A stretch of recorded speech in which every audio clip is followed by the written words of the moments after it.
Halfway through Can't Help Falling in Love, Elvis stopped singing. The lights caught a handmade cardboard sign in the front row. "I can't hear you, but I can feel you." The crowd leaned in. In that silence, Elvis took a single step forward. Stories like this remind us that music's power isn't just in sound, it's in connection. Stay with me, because what happened next became one of the most talked about moments of Elvis's career. A single spotlight swept across the Las Vegas Hilton showroom, mid-1970s, as the orchestra hit the opening chord. The place was electric. Sequins flashed under the lights, glinting like tiny bursts of fire from the mirrored stage edge. Ushers moved with quiet precision, guiding latecomers down the carpeted aisles. The smell of cigarette smoke mingled with expensive perfume, the scent of Vegas nightlife. Elvis Presley stepped into the beam, white jumpsuit, high collar, the belt heavy with gold accents. Cameras fired from every corner, each flash freezing him mid-stride. He adjusted the mic stand, the silver catching the light, and nodded to the band. The first two songs rolled by in a perfect blend of energy and control. He was warm, smiling, hitting every note. The room, nearly 2,000 people, swayed in time. The low hum of amplifiers filled the quiet between songs. Somewhere near the front, a program rustled. Then mid-phrase in the third song, it happened. Elvis's head turned slightly, his eyes narrowing. His voice trailed off on the final syllable. He wasn't looking at the conductor or at the band. He was staring at something. Someone in the first row. From the side of the stage, a stagehand later said he saw Elvis's posture change. 1 second he was the showman. The next, he was locked in on that spot like the rest of the world had gone still. There in the pool of light just beyond the stage lip sat a small woman, hands folded tight over a piece of cardboard. The edges of the sign were worn, as if she'd held it all night. Beside her, a young man, maybe her son, leaned forward, his fingertips resting on the stage, looking up at Elvis. For a beat, Elvis just stood there, microphone lowered, gaze fixed. The brass section glanced at each other. The rhythm guitarist shifted, unsure if they were about to keep going. Then Elvis did something nobody expected. Without a word, he turned toward the band, raised his left hand, and gave a small signal, a gesture he almost never used mid-song. The music stopped cold. The sudden silence was jarring. A couple of people in the balcony coughed. Somewhere near the back, a glass clinked against a table. The whole room leaned forward, as if waiting for him to start again. Instead, he stepped closer to the edge of the stage, eyes still locked on the woman. The cardboard sign tilted forward, in her lap, but from where most people sat, they couldn't make out the words, "Not yet." And before anyone could break the spell, Elvis took a single step toward the lip of the stage, and everything else faded from view. Next, the crowd would finally see the message that stopped the king mid-song. Elvis knelt, the spotlight pooling around him, as the entire showroom held its breath. From this distance, the cardboard sign was finally clear. The letters were big, blocky, uneven, written by hand in black marker. "I'm deaf, but I feel your music." The words seemed to hang in the air, louder than the applause that had come before. Elvis didn't move for a moment. Witnesses recall him looking from the sign to the woman's face, then to the young man beside her. Her hands trembled slightly as she shifted the cardboard, pressing it tighter to her chest. The son leaned toward Elvis, and without speaking, tapped his own chest twice, the same place his mother's hand rested. Elvis nodded slowly, his expression softening. The stage lights caught the faint sheen of sweat along his brow. To most in the audience, it was still a mystery what was happening. Only those in the first few rows could clearly read the message. Some say you could hear the faint hiss of the amplifiers in that pause. No chairs scraping, no clinking glasses, just that low electric hum, and the collective inhale of a room that knew something special was unfolding. Elvis turned slightly, his free hand making a small circular motion toward the band, a silent request to hold off. The lead guitarist, halfway to starting the next chord, froze with his fingers on the strings. The drummer rested his sticks on his lap. Then Elvis took another step forward and knelt down at the stage's edge. His boots stopped just inches from the young man's hand. The woman tilted her head, watching his lips carefully. Elvis lowered the microphone, leaning closer so she could see his face clearly. The sequins on his jumpsuit caught the spotlight and scattered it in tiny bursts across the first row. His voice didn't fill the speakers, not yet, but his eyes carried the kind of warmth that could reach even in silence. The woman reached up, hesitating for a fraction of a second before her fingers brushed the toe of his boot. Elvis responded by leaning forward further, his hand resting briefly on hers. It was a simple touch, but one that made the front row stir, a ripple of emotion moving through them. "Ladies and gentlemen," Elvis's voice came through the speakers now, low, steady. He didn't finish the sentence, just glanced back at the woman, then at the band. He rose slowly, mic in hand, and without breaking eye contact, he stepped to his mic stand, gripping it lightly. The stand squeaked faintly as he pulled it close. The woman's son leaned back slightly, watching every move. The crowd still didn't know what Elvis would do. Would he dedicate a song, bring them on stage, or simply nod and move on? Instead, Elvis reached down, wrapped his fingers around the mic stand, and then stepped off the stage entirely, down toward the front row. In seconds, the most unexpected duet of Elvis's career was about to begin, and it wouldn't need a single word to be felt. Elvis was off the stage now, standing just inches from the woman who couldn't hear a note he'd sung that night. The carpeted floor muted his footsteps as he approached. Security hovered nearby, unsure if they should move, but Elvis waved them off with a small flick of his wrist. The spotlight followed him, shrinking the rest of the room into darkness. It was just the three of them now: Elvis, the woman, and the young man beside her. The rest of the crowd became a shadowy blur. He crouched down, bringing himself to her eye level. Her face was lit from below by the spill of stage light, softening every line. Elvis took her hands gently, the rings on his fingers cool against her skin. Witnesses recall him tapping a slow, steady beat into her palms. 4 taps, pause, 4 taps, pause, the time signature of "Love Me Tender." She smiled faintly, understanding.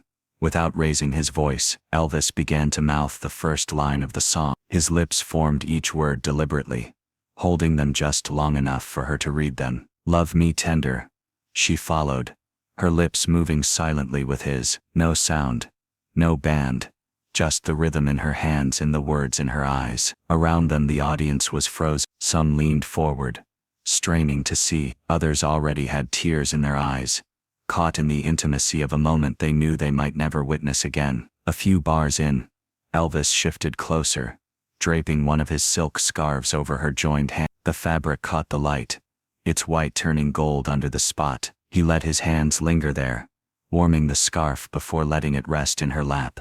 The young man beside her gripped the edge of his chair, his eyes darting between Elvis and his mother. You could almost see the pride in his expression, the way he straightened just slightly, shoulders back. Elvis didn't rush. He took the song's slow tempo and stretched it, making each word a beat in itself. Between lines, he kept one hand lightly resting over hers, anchoring her in the moment. By the final line, a quiet sniffle could be heard from somewhere in the middle rows. A couple in the balcony leaned into each other, the woman whispering something through her tears. Elvis ended not with the usual flourish, but by simply holding her gaze for a few seconds more. Then he leaned in and said something, just for her. No microphone, no amplification. Whatever it was, it made her nod through tears, her smile trembling but real. The audience would never know the exact words. Some guessed it was "Thank you for feeling the music." Others believed he said, "You've made my night."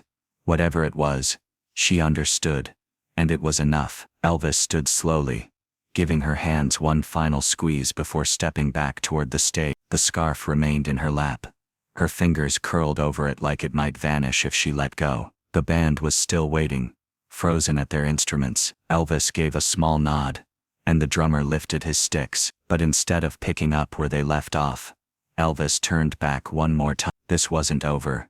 In less than an hour, she would be holding something far more personal than a scarf, and it wouldn't happen in front of a crowd. The show was over. The house lights came up, but for one woman in the front row, the night was about to take an unexpected turn. The crowd poured toward the exits, programs in hand, still buzzing about the moment they'd just witnessed. In the front row, the woman and her son stood slowly. She clutched the silk scarf to her chest like a lifeline. They had just reached the aisle when an usher in a red blazer stepped into their path. His voice was quiet but urgent. "Elvis wants to see you." The son blinked, unsure he'd heard right. The usher repeated it, motioning toward a side door near the stage. Backstage, the noise of the crowd faded to a muffled hum behind the walls. The air smelled faintly of cologne, rich and musky, mixed with the warm leather of guitar straps hanging on a nearby rack. A few crew members moved about, coiling cables and stacking mic stands,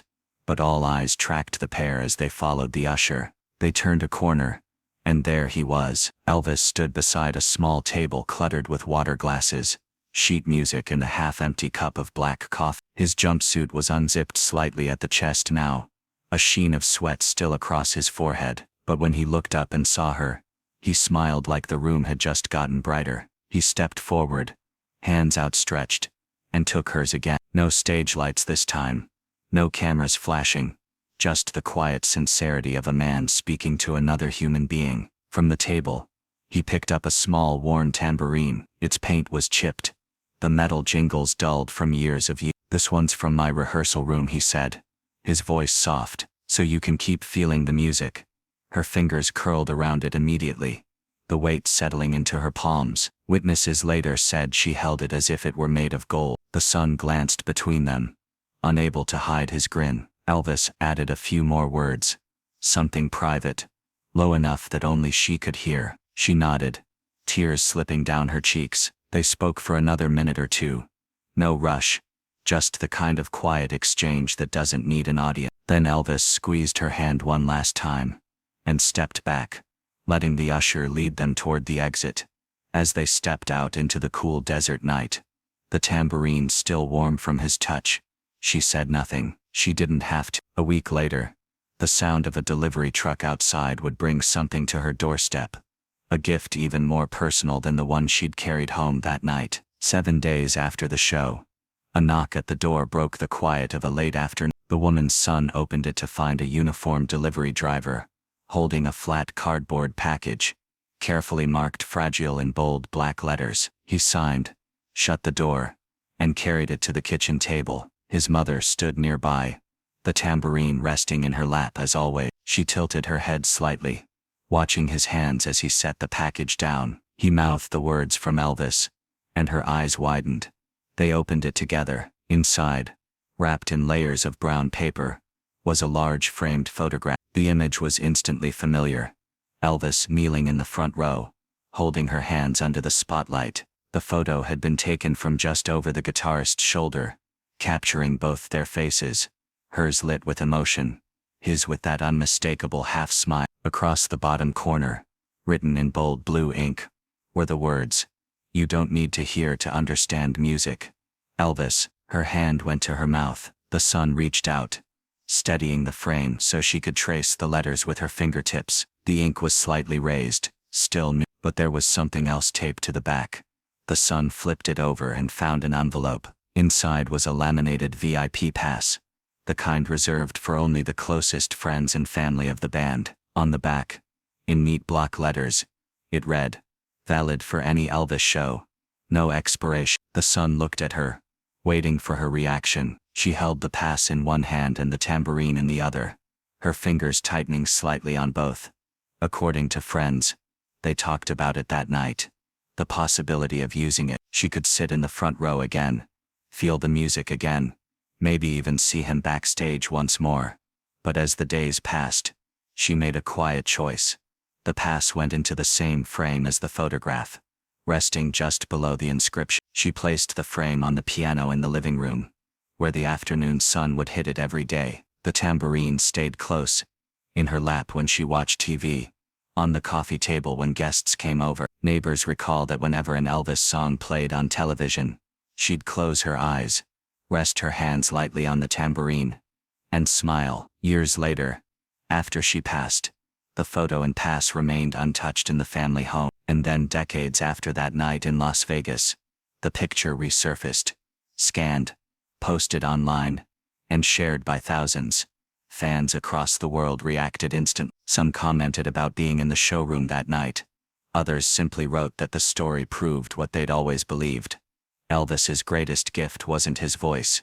It was the way he made people feel seen. Even now, the moment still carries weight. In one final beat, we'll see why this story lives on, and what it says about the kind of man Elvis was. Decades later, the photo still circulates, not in glossy magazines, but in Facebook groups, fan forums and late-night text threads between friends. In grainy black and white scans or high-resolution reprints, it's always the same image. Elvis Presley, mid-70s, kneeling at the edge of the stage, holding the hands of a woman who couldn't hear him sing. For younger fans who stumble across it online, the caption is often the first introduction to the story. They read the quote written in his hand, "You don't need to hear to understand music," and they want to know everything. Who was she? What happened that night? In Elvis fan circles, the answers come quickly. "I was there," one commenter writes. "The whole room stopped breathing." Another recalls being in the balcony, not knowing the sign's message, until much later, but sensing the weight of the moment all the same. It's in these retellings that the details survive.